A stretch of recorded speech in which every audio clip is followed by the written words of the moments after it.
Subscribe करें sigma youth engineers channel को और बेल आइकन को दबाएं ताकि आप देख सकें हमारी लेटेस्ट इंजीनियरिंग वीडियोस सबसे पहले। हेलो फ्रेंड्स, मैं अमृत स्वागत करता हूं आपका पावर मिल 2020 ट्यूटोरियल में।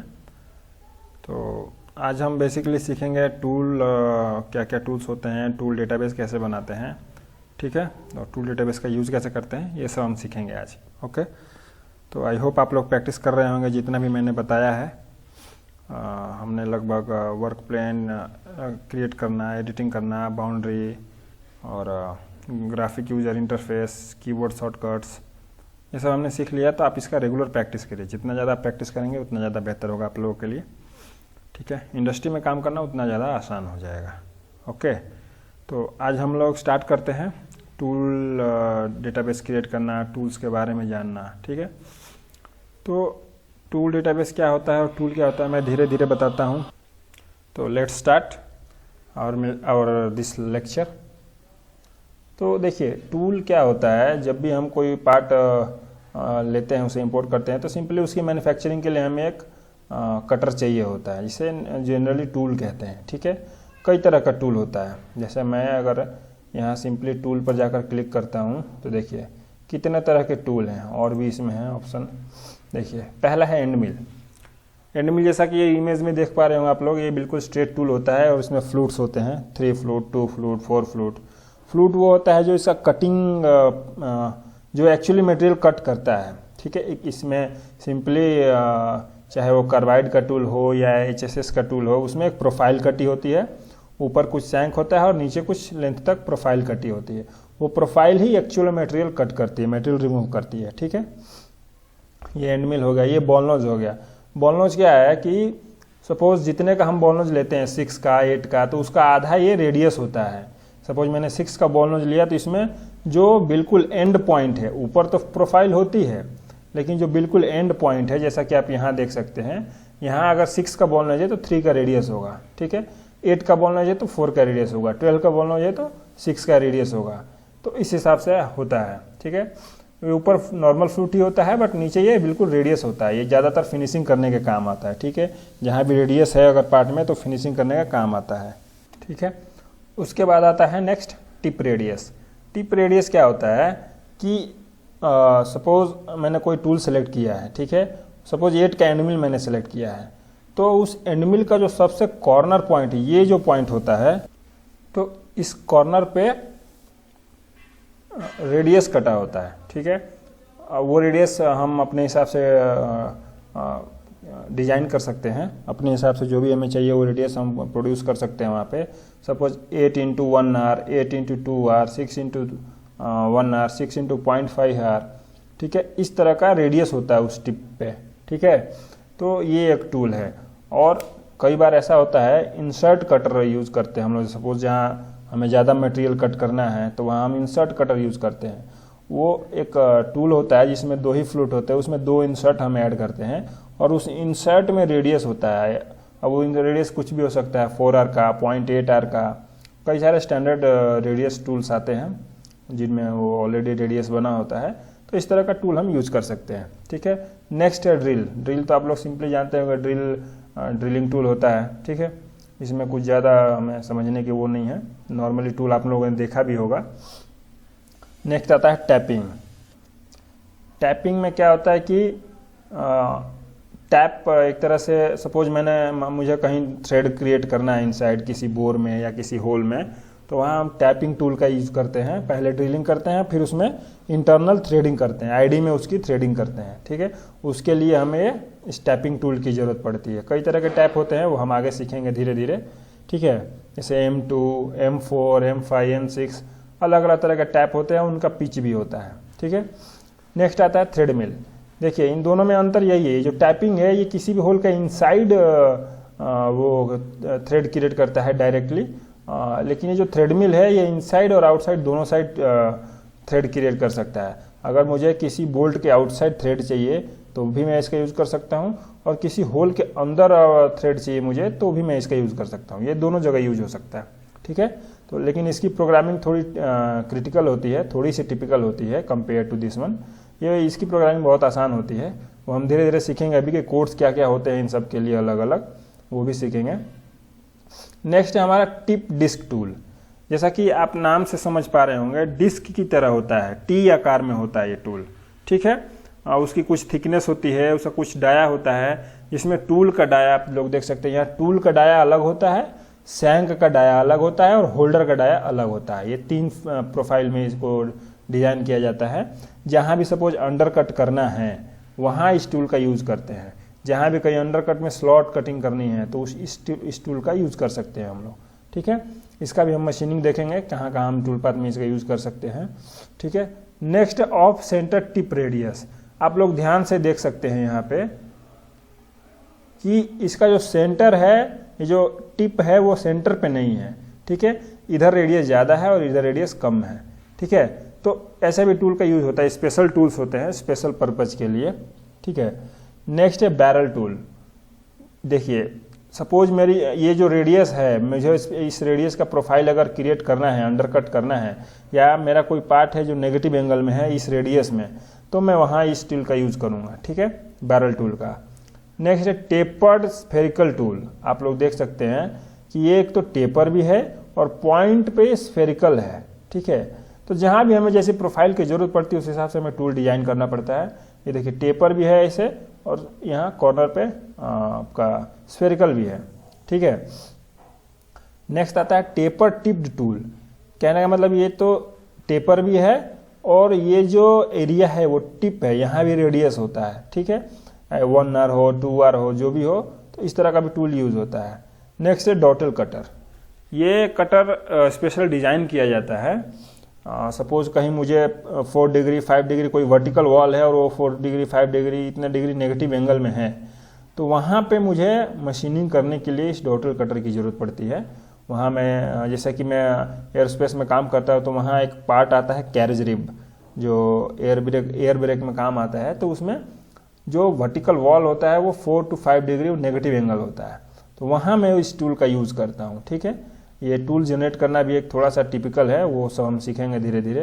ये नॉर्मल है फॉर्म टैप, इसमें हम अपना टूल बना सकते हैं। जो मुझे डिज़ाइन चाहिए टूल का वो मैं क्रिएट कर सकता हूँ और मैं आगे ऑर्डर दे सकता हूँ कि मुझे ये टूल चाहिए, ठीक है। ये राउटिंग टूल है। जैसा कि आप देख सकते हैं कहीं भी मुझे अगर ऐसा प्रोफाइल चाहिए, ऐसा, आप इस प्रोफाइल को ध्यान से देखिए, ऐसा मुझे अगर कहीं प्रोफाइल चाहिए, या तो दोनों साइड भी हो सकता है या एक साइड भी हो सकता है, तब मैं इस टूल का यूज़ करूँगा। मुझे सपोज ये रेडियस चाहिए, ठीक है, बिल्कुल ऐसा प्रोफाइल चाहिए मुझे, जैसे मैं माउस घुमा रहा हूँ उस तरह के प्रोफाइल पर टूल चलाने के लिए ये टूल सबसे बेस्ट है, ठीक है।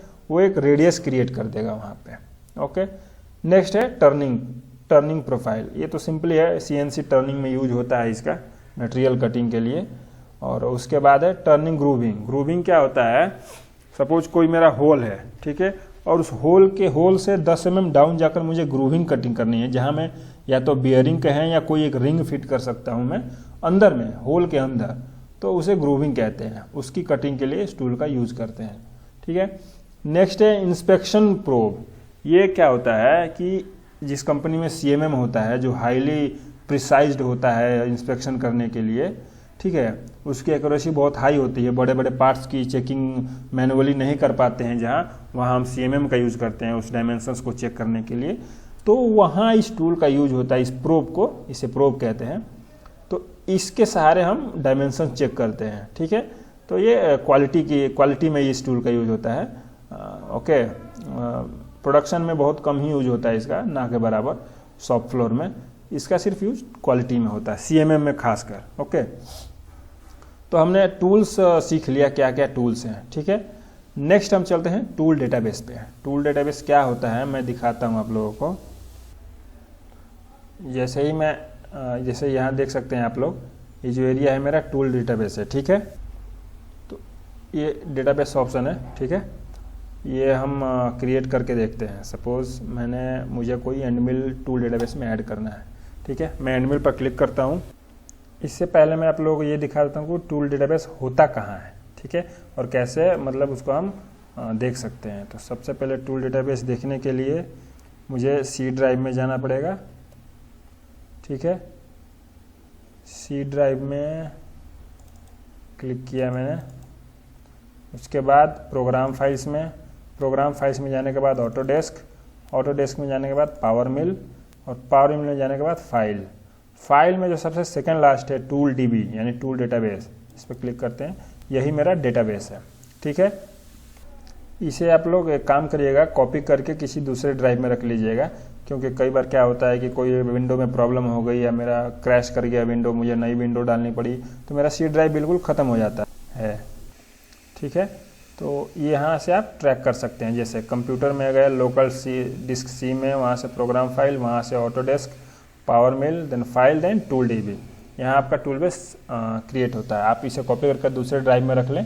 ठीक है, ताकि सी कभी फॉर्मेट भी हो जाए तो कोई दिक्कत ना हो। तो चलते हैं हम लोग इसमें क्रिएट करते हैं एक टूल। सपोज मैं डाया डालता हूँ 10 और मैं डालता हूँ टूल नंबर 1 फ्लूट जो है हमारा 4 फ्लूट का टूल है। ठीक है, 50 mm का मेरा फ्लूट लेंथ है। ये यहाँ जो भी दिखता है ये सिर्फ फ्लूट लेंथ होता है। ठीक है, अब इस पर हम सैंक भी डाल सकते हैं। सैंक ऐड करने के लिए यहाँ प्लस साइन पर क्लिक करना पड़ेगा। तो यहाँ क्लिक करने के बाद देखिए आ गया, 2-3 ऑप्शन खुल गए हमारे सामने। अपर डाया सपोज मैं डालता हूँ, मेरा सैंक भी सेम लेंथ का ही है। ठीक है, अगर 10 का, 8 का, 6 का, ये सब जो होता है स्टैंडर्ड जो टूल्स होते हैं इनका सैंक डाया भी सेम होता है। मैं सैंक थोड़ा सा छोटा कर देता हूँ। ठीक है, लेंथ इसका, बाकी कटिंग लेंथ हमारा 50 है, जो फ्लूट लेंथ हमने दिया इसको भी मैं थोड़ा सा छोटा कर देता हूँ। यहाँ से चेंज नहीं हो रहा है, यहाँ से मैं चेंज कर देता हूँ 40। ठीक है, ये जो कटिंग लेंथ है ये भी मेरा 40 है। ओके, यहाँ से मेरा सैंक हो गया। नेक्स्ट मैं होल्डर क्रिएट कर सकता हूँ। होल्डर यानी जिसमें टूल मेरा होल्ड होता है, जिसे एडाप्टर भी कहते हैं एक्चुअल लैंग्वेज में। ठीक है, तो मैं होल्डर डालना चाहता हूँ इसमें। जो मेरा लेंथ है ओवरहैंग में 50 mm करता हूँ। ठीक है, और जो मेरा अपर डाया है वो 60 mm है, ये लोअर डाया भी 60 mm है। ये देखिए ये हमारा टूल होगा, थोड़ा सा ज़्यादा हो गया, इसे मैं 40 mm कर दूँ। लोअर डाया भी 40 mm हो गया। ये हमारा होल्डर हो गया, इसके अंदर हमारा टूल है। ठीक है, तो सैंक क्रिएट हो गया, सॉरी होल्डर क्रिएट हो गया। अब आप क्या कर सकते हैं, जो हमारा टूल है डिस्क्रिप्शन में जाकर, यहाँ तो कुछ है नहीं ऑप्शन वैसा, कटिंग डेटा में, हाँ कटिंग डेटा में आना पड़ेगा हमें। तो सबसे पहले हमें टूल फैमिली डिसाइड करनी पड़ेगी। टूल फैमिली यानी कि ये सपोज मेरा एंड मिल की फैमिली है, मेरे बुल नोज की फैमिली है, बॉल नोज की फैमिली है, फेस कटर की फैमिली है, कैसी फैमिली है, तो मैं जानता हूँ ये एंड मिल की फैमिली है। ठीक है, इससे थोड़ा सा बड़ा लिख देते हैं, ENDMILL, ये मेरी एंड मिल की फैमिली है। नहीं स्पेस नहीं दे सकते हम इसमें, यही एक दिक्कत है, इसमें स्पेस नहीं देना है, ओके कर दें। उसके बाद हमें ये भी डिफाइन करना पड़ेगा कि मेरा ऑपरेशन किस तरह का है, फिनिशिंग है, सेमी फिनिशिंग है, जनरल रफिंग है, तो ये कैसा ऑपरेशन है इसे हमें डिफाइन करना पड़ेगा। ठीक है, तो इस पर डबल क्लिक करते ही एक और छोटा सा चार्ट खुल जाता है। अब इसमें हमें सब कुछ वैल्यू एंटर करना पड़ेगा। देखिए सबसे पहले डिस्प्ले फीड पर tooth and depth of cut in TDU। अगर इसे आप वैल्यू इसका मतलब TDU का मतलब होता है कि फीड पर टूथ ये वैल्यू होती है। तो इसे हम ऑन नहीं करेंगे, क्योंकि अगर सपोज मैं यहाँ डेप्थ ऑफ कट डालता हूँ 0.5, ओके, और यहाँ डालता हूँ रेडियल डेप्थ ऑफ कट, ठीक है, जो कि होता है टूल ऑफसेट कहते हैं इसे। टूल ऑफसेट का मतलब क्या होता है कि सपोज इस पॉइंट पे मेरा टूल कट कर रहा है 10 mm का, तो इस पॉइंट से 10 mm का कटर अगर कट कर रहा है यहाँ पे, तो नेक्स्ट कट में वो कितना शिफ्ट होगा, इसे टूल ऑफसेट कहते हैं। ठीक है, वो कितना mm शिफ्ट होकर कटिंग स्टार्ट करेगा, जिसे स्टेप ओवर भी कहते हैं। टूल ऑफसेट कह लो या स्टेप ओवर कह लो, कुछ भी कह सकते हैं आप लोग। ठीक है, या तो स्टेप ओवर कह लिया, टूल ऑफसेट कह लीजिए। ओके, तो मैं हमेशा एक चीज़ का ध्यान रखिएगा कि जो टूल ऑफसेट होता है, जो स्टेप ओवर होता है, वो टूल डाया का 60% लेते हैं हम। ये एक स्टैंडर्ड तरीका है। ठीक है, इसमें समय भी बचता है और फिनिशिंग भी अच्छी आ जाती है। अगर आपको और ज़्यादा फिनिशिंग चाहिए तो आप स्टेप ओवर कम कर सकते हैं, लेकिन स्टेप ओवर कम करने का एक एक फॉल्ट ये भी है कि उसमें लाइनिंग बहुत ज़्यादा है, जितना कम स्टेप ओवर उतनी ज़्यादा लाइनिंग आएगी। ठीक है, तो इसे अवॉइड करने के लिए हम approx 60% of tool dia step over लेते हैं। तो मैं सपोज 10 का है तो मैं अराउंड 6 ले लेता हूँ। ठीक है, 60%। ओके, अब मैं इसे क्लोज करता हूँ। देखिए TDU में रहने का क्या एक वो है, खराबी है, मैं दिखाता हूँ। मैंने डाल दिया था वैल्यू, अब मैं देखिए मैंने वापस ओपन किया, डेप्थ ऑफ कट मेरा उतना ही है, लेकिन ये रेडियल डेप्थ ऑफ कट 0 हो गया। ठीक है, तो इसे अवॉइड करने के लिए मैं क्या करूँगा, मैं पहले इसे ऑफ कर दूँगा। ठीक है, ये ऑफ ही रखना है। ओके, अब मैं ओपन करता हूँ और उसमें एंट्री करता हूँ वैल्यू की। मैं यहाँ डेप्थ ऑफ कट डाल देता हूँ 0.5, एल्यूमिनियम के केस में मैं बात कर रहा हूँ। ठीक है, और ये डालता हूँ 6 mm। ठीक है, अब मैं इसे क्लोज करता हूँ। आप चाहे तो ये सब वैल्यू भी डाल सकते हैं। स्पिंडल स्पीड सपोज 10 Nm है तो मैं 2500 स्पिंडल स्पीड रखता हूँ। ठीक है, और जो कटिंग फीड है वो मैं सपोज डालता हूँ कि 1500। ये मेरा कटिंग फीड है। ये ऐसा नहीं है कि आपको ये ही रखना है, ज़रूरत पड़े तो आप अपने हिसाब से चेंज भी कर सकते हैं अच्छी फिनिशिंग लाने के लिए। ठीक है, तो देख सकते हैं मेरा सरफेस स्पीड इतना निकल कर आ गया, फीड पर टूथ इतना निकल कर आ गया। ठीक है, ये ऑटोमेटिक कैलकुलेट हो गया। तो आप इसे चेंज भी कर सकते हैं, ये कोई ज़रूरी नहीं है। मैं इसे क्लोज कर देता हूँ। ठीक है, आप यहीं से आप डायरेक्ट इसे टूल डेटाबेस में यूज़ कर सकते हैं। सपोज इसको सेलेक्ट करके आप लास्ट में ऑप्शन आकर देख सकते हैं add this tool to tool database. ठीक है, या फिर आप इसे क्लोज कर दें, और क्लोज करने के बाद आप यहाँ से भी टूल में जाकर इस पर राइट क्लिक और ऐड टूल टू डेटाबेस। तो देखिए यहाँ एक एरर शो कर रहा है। ठीक है, तो ये एरर इसलिए शो कर रहा है कि ये मेरा जो पावर मिल है वो एक्चुअली क्रैक वर्जन है, ये लाइसेंस तो है नहीं, इसलिए मेरा जो टूल डेटाबेस सर्वर है वो करेक्टली रजिस्टर्ड नहीं है। लेकिन आप लोग जिस इंडस्ट्री में जाएंगे वहाँ आपको लाइसेंस वर्जन मिलेगा, वहाँ आप लोग डायरेक्टली टूल डेटाबेस में टूल ऐड कर सकते हैं। ठीक है, मैं थोड़ा सा माफ़ी चाहूँगा क्योंकि ये क्रैक वर्जन है तो यहाँ थोड़ी सी दिक्कत होती है। ठीक है, तो लेकिन आप लोग जो कंपनी में काम करने जाएंगे वहाँ आप लोग रजिस्टर कर सकते हैं, और ऑलरेडी रजिस्टर्ड होता है, आप लोग टूल डेटाबेस में टूल ऐड कर सकते हैं। बस आपको ये प्रोसेस मालूम होना चाहिए। ठीक है, और जैसे ही टूल आप लोग डेटाबेस में यूज करेंगे वापस वो डेटाबेस में चला जाएगा। ठीक है, ये देखिए ये मेरा टूल यहाँ शो कर रहा है। अब मैं दिखाता हूँ कि उस टूल को यूज कैसे करना है। ठीक है, मैं छोटा सा एग्जांपल देता हूँ। सपोज मुझे फिनिशिंग करनी है। ठीक है, छोटा सा एग्जांपल देता हूँ। ठीक है, यहाँ टूल में यहाँ देखिए ऑप्शन है search for tool in the database.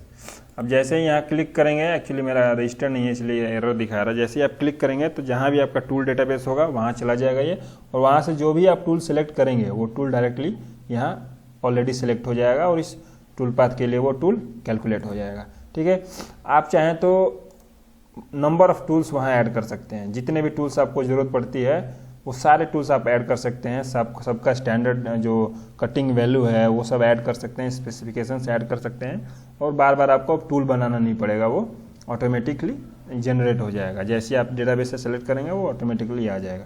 ठीक है, बट कई बार क्या होता है कि उसे चेंज भी करना पड़ सकता है, कोई मटेरियल चेंज हो गया, कुछ और चेंज हो गया, मॉडल के हिसाब से टूल का जो कटिंग पैरामीटर्स है वो भी चेंज करना पड़ता है। कभी अच्छी फिनिशिंग लाने के लिए पैरामीटर्स चेंज करना पड़ता है। ठीक है, आप लोग ये दोनों चीज़ें कर सकते हैं। ठीक है, तो ये टूल डेटाबेस हमने समझ लिया है।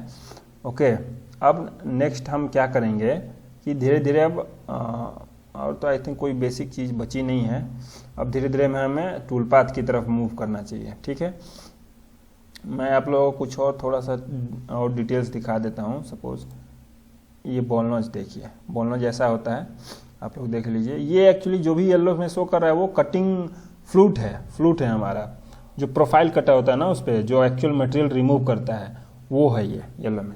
तो बॉल नॉच ऐसा होता है, आप थोड़ा सा बिगर इमेज में देख सकते हैं, फुल्ली रेडियस होता है इसमें, फिनिशिंग के लिए इसे यूज़ करते हैं। टिप रेडियस टूल देख लीजिए कैसा होता है। इसका जो ये कॉर्नर है, ये दोनों कॉर्नर रेडियस होता है, बाकी ये जो बीच का सेंटर का पोर्शन है वो फ्लैट होता है।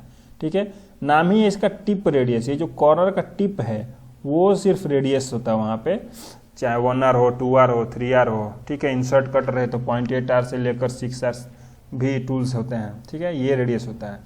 नेक्स्ट है ड्रिल टूल। ड्रिल टूल तो सिंपल होता ही है, ठीक है। ड्रिल टूल में एक चीज़ और बता दूं आप लोगों को कि कई बार आपको वैल्यू चेंज करनी पड़ती है, कई बार ये जो एंगल है ये चेंज करना पड़ता है, 45 डिग्री का टूल डालना पड़ता है, 60 डिग्री, तो अलग अलग तरह का, कई बार फ्लैट टूल भी आते हैं, ठीक है।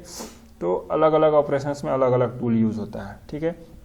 ये सारे पैरामीटर्स हम सीखेंगे जब हम लोग एक्चुअल टूल पाथ जनरेट करना सीखेंगे तो, ठीक है। ये टैपिंग है। टैपिंग में आप लोगों को सीखना पड़ेगा थोड़ा बहुत कि पिच क्या होता है, कैलकुलेट कैसे करते हैं, पिच के हिसाब से ड्रिल साइज क्या होता है, ठीक है। ये सब आप लोगों को सीखना होगा, मैं सिखाऊंगा, आगे बताऊंगा भी तो कैसे इसे कैलकुलेट करते हैं, उसके लिए आरपीएम कितना होता है, फीड कितना होता है, ठीक है। तो ये सब हम सीखेंगे धीरे धीरे। सेम वही चीज़ थ्रेड मिल के लिए भी होता है, ठीक है। Next tip disc radius. जैसा कि मैंने बताया था कि ये टिप डिस्क में इसकी कुछ थिकनेस होती है, कॉर्नर पे रेडियस भी होता है, ठीक है। जितना का रेडियस चाहिए आपको उस हिसाब से टूल डिजाइन कर सकते हैं आप लोग, ठीक है। इसका डाया भी होता है और सैंक डाया अलग होता है, ठीक है। और जो होल्डर होता है वो होल्डर डाया अलग होता है, ठीक है। तो इस तरह से अलग अलग टूल है। नेक्स्ट ऑफ सेंटर, ठीक है। ऑफ सेंटर में देखिए बहुत सारे पैरामीटर्स हैं, ठीक है। जो एक्स का रेडियस अलग डालना है, वाई का रेडियस अलग डालना है, इसका जो सेंटर होता है ये टिप रेडियस अलग होता है, सेंटर से थोड़ा सा वो शिफ्टेड होता है, एग्जैक्ट सेंटर पे नहीं होता है, नाम ही है इसका ऑफ सेंटर, ठीक है। तो इस हिसाब से अलग अलग टूल आप डिजाइन कर सकते हैं। नेक्स्ट है बैरल टूल। देख सकते हैं ये बैरल की तरह है, ठीक है। तो जहाँ भी आपको सपोज ऐसा प्रोफाइल बनाना है तो ऐसे टूल की ज़रूरत पड़ सकती है, ठीक है। नेगेटिव एंगल में इस टूल की ज़रूरत पड़ सकती है। उसके बाद है टेपर्ड स्फेरिकल टूल। देखिए ये टेपर भी है और यहाँ एंड पॉइंट पे स्फेरिकल भी है, ठीक है, इस तरह से, इसीलिए इसका नाम है टेपर्ड स्फेरिकल टूल। ये सब देख सकते हैं आप लोग। राउटिंग टूल, ये हमें टूल डिफाइन करना पड़ेगा क्योंकि ये देखिए टूल थोड़ा सा अलग पैटर्न का है, ठीक है। तो इसमें अलग कटिंग पैरामीटर्स है, वो भी हम सीखेंगे धीरे धीरे। ये टर्निंग का टूल है, ठीक है। ये इंसर्ट है, ये जो आप येलो कलर में यहाँ देख रहे हैं, चाहे यहाँ देख रहे हैं, वो इंसर्ट है। इंसर्ट की कटिंग पैरामीटर हमें वैल्यू डालनी पड़ती है, उस हिसाब से हम टूल डिजाइन कर सकते हैं, ठीक है। तो आई होप आप लोगों को समझ में आ रहा होगा। और प्रैक्टिस करने का सबसे बेहतर तरीका है कि आप भी अपने सिस्टम में लैपटॉप में ओपन कर लें, ठीक है, और साथ साथ में प्रैक्टिस करते रहें। ओके, ये देखिए ये हमारा टिप रेडियस है। देखिए मैं थोड़ा सा और अच्छे से बताता हूँ, एक मिनट। ये टिप रेडियस ये थोड़ा इम्पोर्टेंट टूल है, इसे देख लेते हैं। देखिए ये टिप पे रेडियस है, ठीक है। मैं थोड़ा सा फ्रंट व्यू डालूँ तो अगर देखिए ऐसे तो देखने में बॉल नोज लग रहा है, लेकिन ये बॉल नोज नहीं है। यहाँ का सरफेस थोड़ा सा फ्लैट होता है, ओनली यहीं रेडियस होता है, ठीक है। तो थोड़ा सा देखने में अलग लग रहा है। अभी मैं इसे दिखाता हूँ।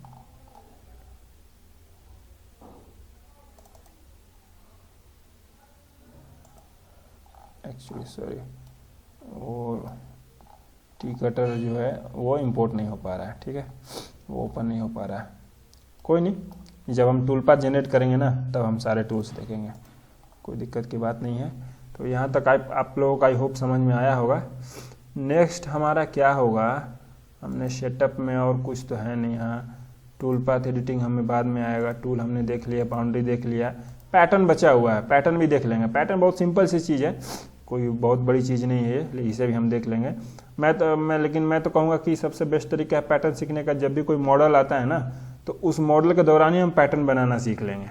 जब भी हम 2D, जैसे कि मैं टूल पाथ में दिखाऊँ आपको, तो जो कर्व मशीनिंग है उसमें जो 2D कर्व एरिया क्लियरेंस है, 2D कर्व प्रोफाइल है, तो इन सब में हमेशा पैटर्न की ज़रूरत पड़ती है, ठीक है। बिना पैटर्न के नहीं हो पाते हैं, दिक्कत होती है। तो उस वक्त भी हम सीख सकते हैं पैटर्न बनाना, ठीक है। ये भी एक तरीका है, या फिर उसका एक सेपरेट क्लास ले सकते हैं हम लोग पैटर्न बनाने का, ठीक है। होल फीचर सेट, हाँ ये भी हमें सीखना है। जब भी हम ड्रिलिंग करेंगे तो किस तरह से होल फीचर बनाएंगे वो ही सीखना है हमें, ठीक है। बाकी फीचर ग्रुप में कुछ नहीं है। वर्क प्लान हमने सीख लिया, मॉडल सीख लिया। मॉडल में भी थोड़ा बहुत सीखना है, ट्रांसफॉर्म कैसे करेंगे, रिवर्स मिरर कैसे करेंगे मॉडल को। सपोज एक पार्ट में 2 पार्ट, एक रॉ मटेरियल में 2 पार्ट बना सकता हूँ, एक एक्चुअल मिरर। एरोस्पेस इंडस्ट्री में ये हमेशा आपको देखने को मिलेगा कि मैक्सिमम पार्ट जो होते हैं, जैसे कि अगर मैं बात करूँ एयरक्राफ्ट इंजीनियरिंग में, जो फाइटर प्लेन्स होते हैं उनमें हमेशा एक एक्चुअल और एक मिरर, ये दो पार्ट बनते हैं, ठीक है। तो वो आप कैसे कर सकते हैं मॉडल का, ये भी हम देखेंगे। यही मॉडल या तो आप प्रोग्राम में कर सकते हैं या फिर आप मॉडल में भी कर सकते हैं, दोनों ऑप्शन है, ठीक है। स्टॉक मॉडल भी हम देखेंगे, ठीक है। स्टॉक मॉडल का मतलब जैसे कि मेरा मॉडल क्या है, स्टील है, कास्ट आयरन है, एल्यूमिनियम है, इलेक्ट्रोड है, क्या है वो हमें सब डिफाइन करना पड़ेगा, ठीक है। तो हम ये भी सीखेंगे स्टॉक मॉडल ऐड करना, ठीक है। स्टील मॉडल का यहाँ नाम दे सकते, यहाँ स्टॉक मॉडल का नाम दे सकते हैं सपोज एल्यूमिनियम, ठीक है। तो उस तरह से हम सीखेंगे धीरे धीरे, ठीक है। ये हो गया। उसके बाद मशीन टूल एक्चुअली यहाँ हम इंपोर्ट नहीं कर पाएंगे क्योंकि ये थोड़ा सा क्रैक वर्जन है, इसलिए लाइसेंस वर्जन में वो ऑटोडेस्क वाले प्रोवाइड करते हैं, ठीक है।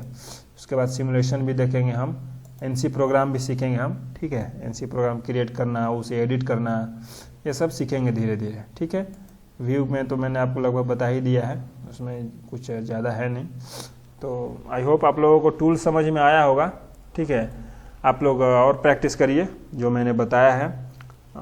टूल का जो कटिंग पैरामीटर है उसे ऐड करिए, उसे चेक करिए, अलग अलग वैल्यू डालकर, डाया अलग चेंज करके, सैंक चेंज करके, रेडियस चेंज करके अलग अलग टूल बनाकर आप लोग प्रैक्टिस कर सकते हैं, ठीक है। तो फिर मिलते हैं नेक्स्ट क्लास में, तब तक के लिए धन्यवाद, थैंक यू।